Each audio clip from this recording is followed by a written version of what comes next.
మీ ఏం IT AI job అయితే join next it challenge. Job తెచ్చుకోండి, 5 లక్షలు తీసుకోండి. What was your feeling when you are narrating scene to Pawan Kalyan garu at shoot? అబ్బో అది ఆ మూమెంట్ చాలా అంటే అది ఫీలింగ్ అంటే అది ఏం లేదు. అంటే బేసిక్గా ఫస్ట్ థింగ్ ఏంటంటే like I admire him lot కాబట్టి అది కట్ చేసుకొని చెప్పాలి. అంటే యూజువల్గా ఏంటంటే నేను కూడా అంతే like I don't go and sir మీ సినిమాలు బాగుంటాయి, మీరు ఇష్టం అది ఇష్టం నేను చెప్పను అనమాట. అంటే ఎప్పుడూ చెప్పలేదు. సో నేను ఫస్ట్ డే షూట్ చేసేటప్పుడు బాంబేలో నాకు గుర్తుండి గేట్వే ఆఫ్ ఇండియా దగ్గర షూట్ చేస్తున్నాను. అప్పుడు చెప్పా సార్ నేను ఇలాగా యూనో జానీ సినిమా గురించి అప్పుడు మాట్లాడా. ఆ రోజే ఫస్ట్ టైం సీన్ అనమాట. అంతకుముందు సాంగ్ షూట్ చేశాను ఫస్ట్ రోజు. ఆయన ఏంటంటే టూ మచ్ ఆఫ్ నాలెడ్జ్ అనమాట. అంటే లైక్ క్రేజీ నాలెడ్జ్ ఉంది ఆయనకి మీటర్ ఏంటి ఇలాగ ఏంటి అనేది అర్థమైపోతుంది చాలా ఫాస్ట్గా. And I feel especially Kalyan గారితో ఏంటంటే మనం వచ్చే అవుట్ఫిట్ మనం ఇచ్చే థింగ్స్ బట్టే ఆయన 80% ఆల్రెడీ అర్థం చేసుకుంటాడు. ఇది నా క్యారెక్టర్ని అర్థం అయిపోద్ది ఆయనకి. సో సీన్ నువ్వు జస్ట్ ఇది సార్ అంట పైకి చదివేస్తాడు సీన్ని. ఈ రీడ్స్ లాట్ అనమాట, చాలా ఇష్టం ఆయనకి. సో నాకు సెకండ్ డౌన్ అనుకుంటా సీన్ చేసి చదివి అరే చాలా బాగుంది సీన్, దీన్ని బాగా చేయాలని ఎక్సైట్ అయిపోయాడు. ఫుల్ ఎక్సైట్ అయిపోయాడు అనమాట. నేను చూసి అబ్బా ఓకే రా బాబు ఫస్ట్ ఆ సీన్ పడ్డం అనేది చాలా హెల్ప్ అయింది సినిమాకి. Since you directed both Pawan Kalyan garu and Prabhas garu, Right. can you tell one quality which is common in both of them? Both of them are very very very very genuine people అనిపించింది. అంటే they don't harm other people. అంటే వాళ్ళతో ఎన్ని రోజులు ఉన్నా కూడా ఎప్పుడు కూడా అతను ఇలా ఉండాలి, అతను ఇలా చేయాలి, అతను బ్యాడ్ అని ఎప్పుడు ఉండదు. వాళ్ళ వర్క్ ఏదో వాళ్ళు చేసుకుంటూ వెళ్ళిపోవడం. So yeah, one quality you picked from each of them. Like Prabhas గారు ఏంటంటే మనం ఎంత ఏం చేసినా కూడా ఫస్ట్ మనం వీఆర్ లైక్ హ్యూమన్ బీయింగ్స్. అంటే రెస్పెక్ట్ ఉంటుంది చూసారా, చిన్న ఆవిడ ఇచ్చినా కూడా రెస్పెక్ట్ ఇస్తారు అనమాట. కళ్యాణ్ గారు ఏంటంటే కాన్స్టెంట్ నాలెడ్జ్. ఈ ఆల్వేస్ లైక్ అంటే ఎవ్రీ సెకండ్ నాలెడ్జ్ గెయిన్ చేస్తూ ఉంటాడు. మనం craves for knowledge. కంటిన్యూస్గా బుక్స్ చదువుతూ ఉంటాడు, ఏదో కొత్త విషయం అంటే తెలుసుకుంటూ ఉంటాడు. Yeah. ఇఫ్ లైక్ సంథింగ్ కదా అసలు ఇంత Yeah, that's why he brings all those into his movies also. Correct. You know, మనం చిన్నప్పటి నుంచి అవునవును. అరే ఏంట్రా ఇవన్నీ హిందీ సాంగ్ ఉంది ఎగ్జాక్ట్లీ అదే నేను యాక్చువల్లీ నేను అబ్జర్వ్ చేస్తాను. ఎందుకంటే ఈ షార్ట్ వన్ థింగ్ అనమాట. పంచగంటలో మేము షూట్ చేసాము. క్రావ్ మగా అండ్ ఐకిడో ఫైట్ ఒకటి షూట్ చేస్తుంటే ఐకిడో అనేది మనం లైక్ నాకు ఎంత తెలుసు అంతవరకు నేను చేసుకుని అంత సెట్ చేసి పెడితే అక్కడతో ఆగలేనా లేదు ఇంక బాగా చేయాలి చూద్దని మళ్ళీ బాంబే నుంచి ఒక మాస్టర్ని, పూణే నుంచి ఒక మాస్టర్ని అందరిని పిలిపించుకొని ప్రాక్టీస్ చేసి దాని యూట్యూబ్ వీడియోస్ చూసి ఇలా చేద్దాం అలా చేద్దాం అంతా సెట్ చేసుకొని చూడు ఈ మూవ్ బాగుంది అంటే సార్ ఇదంతా నేను ఒక కన్స్ట్రక్ట్ చేసి జూజీ మాస్టర్ చెప్పి అంతా చేసి we made that sequence. Half day sequence 3 days shoot చేసాం. వర్షం పడింది, అంతా పడింది. లేదు ఆయనకి ఇంట్రెస్ట్ వచ్చిందంటే ఇంకా మనం కుమ్మేస్తారు. సూపర్ లక్కీగా it happened. Oh nice. So you're looking forward to see that work. Yeah. So one multi-starrer you would love to direct. అంటే ప్రభాస్ అన్న పవన్ కళ్యాణ్ గారు ఫస్ట్ అయితే. How did you keep your cool when you had the immense pressure of handling a film? ఆ pressure ని ఎలా అంటే calm ఉండమే. Like one thing it's like నేను అందరితో పెద్ద టెక్నీషియన్ వర్క్ చేశాను. So if you don't know something or if you know something stay calm. ఆ మూమెంట్ని ఎక్కువ టెన్షన్ పడకుండా కామ్గా ఉంటే బెటర్. ఏం తెలియదు అనుకున్నా పర్లేదు కానీ. And second thing is homework అనమాట. సో మనం వెళ్తున్నామంటే మనం చాలా హోంవర్క్ లైక్ చాలా హోంవర్క్ చేసి వెళ్ళేవాళ్ళం. దానివల్ల కొంచెం యూ క్రియేటెడ్ ఫిక్షనల్ సిటీ సాహోలో వాజీ సిటీ అనేది కానీ అదంతా you know when you create a world దాంట్లో ఉండే రూల్స్ అవన్నీ మీకు మాత్రమే ప్రాపర్. అది కూడా ఏమైపోయిందంటే అది చాలా పెద్ద సిటీ. అది అయిపోయేసరికి I couldn't really spend time on that. అంటే స్టోరీ క్యారెక్టర్స్ ఎక్కువ అయిపోయాయి, ఇవి ఎక్కువ ఉన్నాయి. సో అంత టైం అది ఆల్మోస్ట్ లైక్ ఆఫ్ లేట్గానే ఆ సిటీకి వచ్చింది కూడా ఫస్ట్లో నుంచి రాకుండా. సో దానివల్ల I really didn't have that much scope to put like ఆ సినిమా అంతా మనం ఎంత 2.5 hours కన్నా ఎక్కువ తీయకూడదు, అంత మించి ఏం తీస్తాం. సో మేము యాక్చువల్లీ చాలా అనుకున్నాం అనమాట, ఒక 30 minutes షార్ట్ ఫిల్మ్ చేద్దాం సిటీ గురించి, దెన్ సినిమా రిలీజ్ అవుతుంది అలా అనుకున్నాం. కానీ సో పీపుల్ విల్ అండర్స్టాండ్ ఏంటి అనేది, బుక్ రిలీజ్ చేద్దాం అనుకున్నాం, ఇలా అనుకున్నాం కానీ బట్ మనం ఓవర్ అయిపోతుందా బాబు అని పక్కన పెట్టాం. What do you think is your biggest plus point as a director?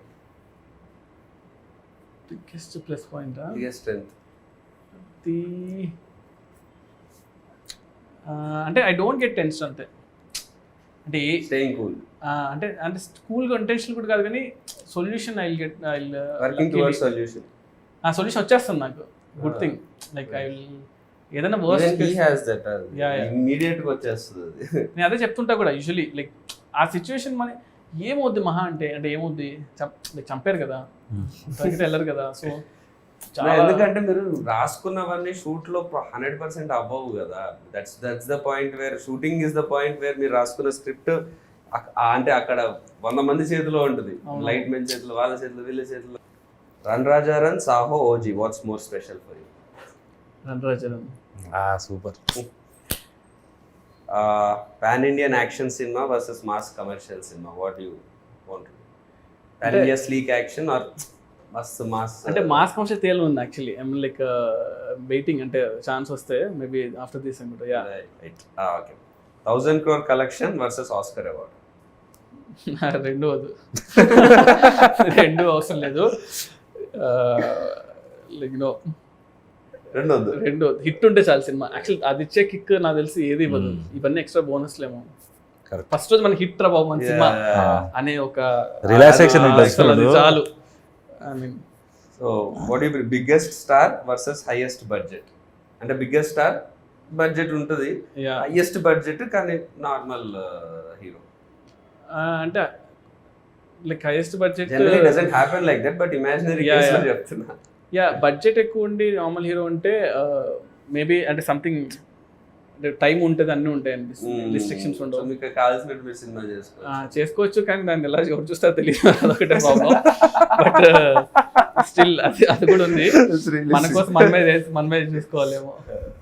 Favourite movie of Pawan Kalyan garu? Kalyan garu favourite Johnny. Okay. ఎందుకు జానీ? జానీలో ఒక జెన్యూనిటీ ఉంటుంది యాక్చువల్లీ. అంటే కళ్యాణ్ డైరెక్ట్ చేశారు. ఖుషియో గబ్బర్ సింగ్ అనుకున్నా. జానీ అసలు అంటే అది ఎప్పుడో ఆ టైంలో వచ్చేసింది కానీ నాకు గుర్తుంది. నేను అనంతపురంలో చూసా, శాంతి సుధా ఉండే థియేటర్స్లో. సో నేను లైక్ క్రేజీ ఫ్యాన్ ఉండాలి కదా. సో జానీ అని కట్టుకొని బ్యాండ్ కట్టుకొని జానీ సినిమాకి వెళ్ళాను. అసలు డైరెక్షన్ కదా, ఆయన డైరెక్షన్ చేశాడు. అది అసలు ఆ మేకింగ్ అంటే ఇప్పుడు చూస్తుంటే అసలు ఎంత బాగా చేశాడు అంటే లైక్ సింగ్ సౌండ్ చేసి ఆ రోజుల్లో ఎడిటింగ్ కానీ అది కానీ లైక్ ఎక్స్ట్రాడినరీ జాబ్ చేశాడు. బ్రిలియంట్. అండ్ సౌండ్ చాలా కొత్తగా ఉంటుంది అసలు. అంటే నేను ఆఫ్ లేట్ నాకు అప్పుడు తెలియలేదు కానీ నేను నడుచుకుంటూ ఐ వాజ్ లైక్ ఆ బ్యాండ్ కూడా మా అందరూ సినిమా వర్కౌట్ అవ్వలేదు అంటే ఆ బ్యాండ్ తీయలే నేను 7 days. నేను కళ్యాణ్ కూడా చెప్పాము మొన్న ఎప్పుడో, ఆ బ్యాండ్ 7 days పడుకుని అట్లా స్నాన్ చేసేవాడిని. గబ్బర్ సింగ్ అప్పుడు గబ్బర్ సింగ్ లైక్ ముషీరాబాద్ లో ఉండేవాళ్ళం. సో అక్కడ నుంచి నడుచుకుంటూ ర్యాలీ లాగా వెళ్ళాం అనమాట. వెళ్ళి ఇంకా అసలు గోలగోలు చేస్తాం. But now directing the same hero. భోజనం కట్టుకుని వెళ్తా. What genre would you do when you direct Prabhas garu again? Prabhas అంతనా? So I wanted to Prabhas అంతా లైక్ నో యాక్షన్ కామెడీ. అంటే యాక్షన్ కామెడీ సంథింగ్ అలా ఉంటే అంటే ప్రభాస్ అనే ఎక్కువ సీరియస్ గానే చూడడానికి ఇష్టపడుతున్నారు. అంటే ఆఫ్టర్ బాహుబలి ఆ image but he enjoyed his comedy before. Like you know like for example fall guy అని ఒక సినిమా వచ్చింది ఇప్పుడు, రాయన్ గోస్లింగ్ కదా. ఫాల్ గై చూస్తే ఐ థింక్ ఆ స్పేస్ లో గాయ్ విత్ లైక్ స్టండబుల్ ఉంటాడు, అదే కదా, స్టండబుల్ ఉంటాడు, ప్రాబ్లం లో ఉంటాడు. But how he comes out of it అంతే. బట్ దాన్ని in a funny way, but full of action. Same question megastar Chiranjeevi గారి, what genre how would you show him? ఇది ఎందుకంటే మా ఫ్యాన్స్ అందరికి కూడా చిరంజీవి గారితో అవ్వాల్సింది. నేను చిరంజీవి గారితో కూడా ఆల్మోస్ట్ లైక్ సినిమా అవ్వాల్సింది కానీ లైక్ ఇప్పుడు రీమేక్ అయిపోయేసరికి అలా అయిపోయింది. బట్ నాకు చిరంజీవి గారు ఏంటంటే లైక్ డన్ ఎవ్రీథింగ్ కదా. అంటే ఆయన ఒక మనం వెళ్ళి ఆలోచించాలి ఒక సినిమా కోసం అన్నా కూడా మనం ఆయన సినిమాలను చూసి మనకి భయం వేస్తుంది ఏం చేయాలి రావు అని. బట్ ఐ స్టిల్ ప్రిఫర్ ఏంటంటే సో యాక్షన్ అనేది something I will keep on doing. అది నేను అవాయిడ్ చేసినా కూడా రాదు కదా. So action will be there for sure. But again fun ఆల్సోను. Chiranjeevi garu like comedy timing ఎంతమంది లైక్ చేసినా కూడా రీచ్ అవుతుంది కదా. So I feel like that action comedy what I told will be like really good for Chiranjeevi garu. Yes. Yeah, I wish like I'll direct also very soon. But yeah, it should happen. You're all looking forward. Who or what is your inspiration to be a director? ఎవరైనా ఉన్నారా like or what was the thing that what I or any movie biggest impact? And 1-2 movies like inspired me అంటే అప్పట్లో ఒకటి like Shankar గారి cinema gentleman గా sorry ఒకే ఒకటి చూసినప్పుడు సినిమా అనిపించింది ఏంట్రా సినిమా ఎలా ఉందని, అంటే చాలా క్రేజీగా అనిపించింది. తర్వాత అతడు చూసినప్పుడు కూడా అనిపించింది. అతడు చూసినప్పుడు అసలు ఏంటిది సినిమా ఇది అంటే ఎంత అంటే మన దగ్గర చాలా అంటే ఆ టైంలో నాకు 2004లో వచ్చి అనుకుంటా కదా అలాంటి యాక్షన్స్ లో మనం నేను 9th క్లాస్ అనుకుంటా. 2006 లేదు 5 కదా 4 or 5 ఉంది 2005 9th or 10th ఉన్నప్పుడు. అప్పుడు నాకైతే టెక్నికల్ బ్రిలియన్స్. నేను అతను ఇంటర్మీడియట్కి వచ్చినప్పుడు ఆ సినిమా ఫస్ట్ ఓపెనింగ్ సీన్ తీసుకొని నేను బ్రేక్ డౌన్ చేసేవాడిని. సో అతడు సినిమా ఆ ఓపెనింగ్ సీక్వెన్స్ ఉంది చైల్డ్హుడ్ ఎపిసోడ్, అది షార్ట్స్ బ్రేక్ డౌన్ చేసాను అనమాట. సో నేను ఫిల్మ్ స్కూల్ నుంచి వచ్చాను కాబట్టి ఐ టేక్ ఎవ్రీ మూవీ అనమాట. నాకు నచ్చిన సీన్ ఉంటే ఈ సీన్ ఎందుకు ఇంత గ్రేట్ ఉందని చెప్పేసి ఎవ్రీ షార్ట్ ని బ్రేక్ డౌన్ చేస్తాం. ఒక్కొక్క ఇమేజ్ గా పెట్టుకొని ఇమేజ్ ఎంతసేపు ఉంది అని చూసి ఒక like that's how I should break down అనమాట scenes. What was your happiest moment in your journey so far as a director? Happiest moment అంటే లైక్ ఆబ్వియస్లీ లైక్ ఫస్ట్ సినిమా అనే అనుకుంటా. అంటే లైక్ ఆ మూమెంట్ నాకు గుర్తుండి సినిమా థియేటర్కి వెళ్ళి బావర్చికి వెళ్ళాను. బావర్చిలో బిర్యానీ తిన్నాం. రణరాజన్ ఫస్ట్ షో తర్వాత కదా, మార్నింగ్ షో తర్వాత ప్యాడేజ్ వెళ్ళామా? లేదు ముందు బావర్చికి వెళ్ళాం. తర్వాత కార్లో వెళ్తూ అక్కడ చూసి ముందు సంధ్యలో ఉండే, సంధ్య నుంచి ముందుకు వెళ్ళాలి. అప్పుడు కూడా నేను డైరెక్ట్ అని తెలియదు చాలా మందికి. అందరూ వచ్చిన షార్ట్ ఫిల్మ్స్ చాలా బాగుంటాయి అన్న సినిమా తీసాను. ఎగ్జాక్ట్లీ అప్పుడు రివ్యూ వచ్చింది. కార్లో వెళ్తున్నా, ఆ రివ్యూ వచ్చింది. అంటే అంతవరకు సినిమాలు ఇట్టా కాదనేది రివ్యూస్ చేసేవాళ్ళు కదా. ఆ రివ్యూలో కొంచెం 3.25 వేసాడు. ఫోన్ ఇలా కొట్టి రే అదొక మూమెంట్, అదొకటి. అండ్ సెకండ్ మూమెంట్ వచ్చి ప్రభాస్ అన్నకి కథ చెప్పాలి అన్నప్పుడు నేను వంశీ గారి కథ చెప్పా. ఇలా ఒక పాయింట్ అనుకున్నాను అంటే ఇలా విన్నాడు, ఏం రియాక్షన్ ఇవ్వలేదు. ఒక 1 hour తర్వాత రెడీ అవ్వు వెళ్దాం ప్రభాస్ అని దగ్గరికి అన్నారు. రే ఇప్పుడే కదా ఉరికిచ్చిస్తున్నాను, అప్పుడే తీసుకెళ్ళిపోయారు. ఆయన కథ అంతా చెప్పాను, ఏం చెప్పలేదు. సరే వాళ్ళు చెప్తాను నీకన్నా వెళ్ళిపోయాను. హిమాయత్ నగర్లో క్రీమ్ స్టోన్ దగ్గర ఎక్కడ ఉన్నా తినేసి ఇలా ఫోన్ చేసి వంశీ గారు అన్నారు, రే మన సినిమా చేస్తున్నాము అన్న. అంటే లైక్ అసలు క్రేజియస్ట్ మూమెంట్ కదా. అంటే రణరాజన్ సినిమా అయ్యి ఒక 2 months అయింది అంతే. ప్రభాస్ అంతా సినిమా ఓకే అయిపోయింది, బాహుబలి తర్వాత నీ సినిమా నేరా అంటే అసలు ఆ మూమెంట్ అసలు చెప్పలేమన్నమాట. దాన్ని అది వేరే లెవెల్. అంటే ఇది థర్డ్ మూమెంట్, రీమేక్ కాదు స్ట్రైట్ సినిమా అనేది ఒక థర్డ్ మూమెంట్. ఈ 3 మూమెంట్స్ నా మూవీస్లో అయితే ప్రజెంట్.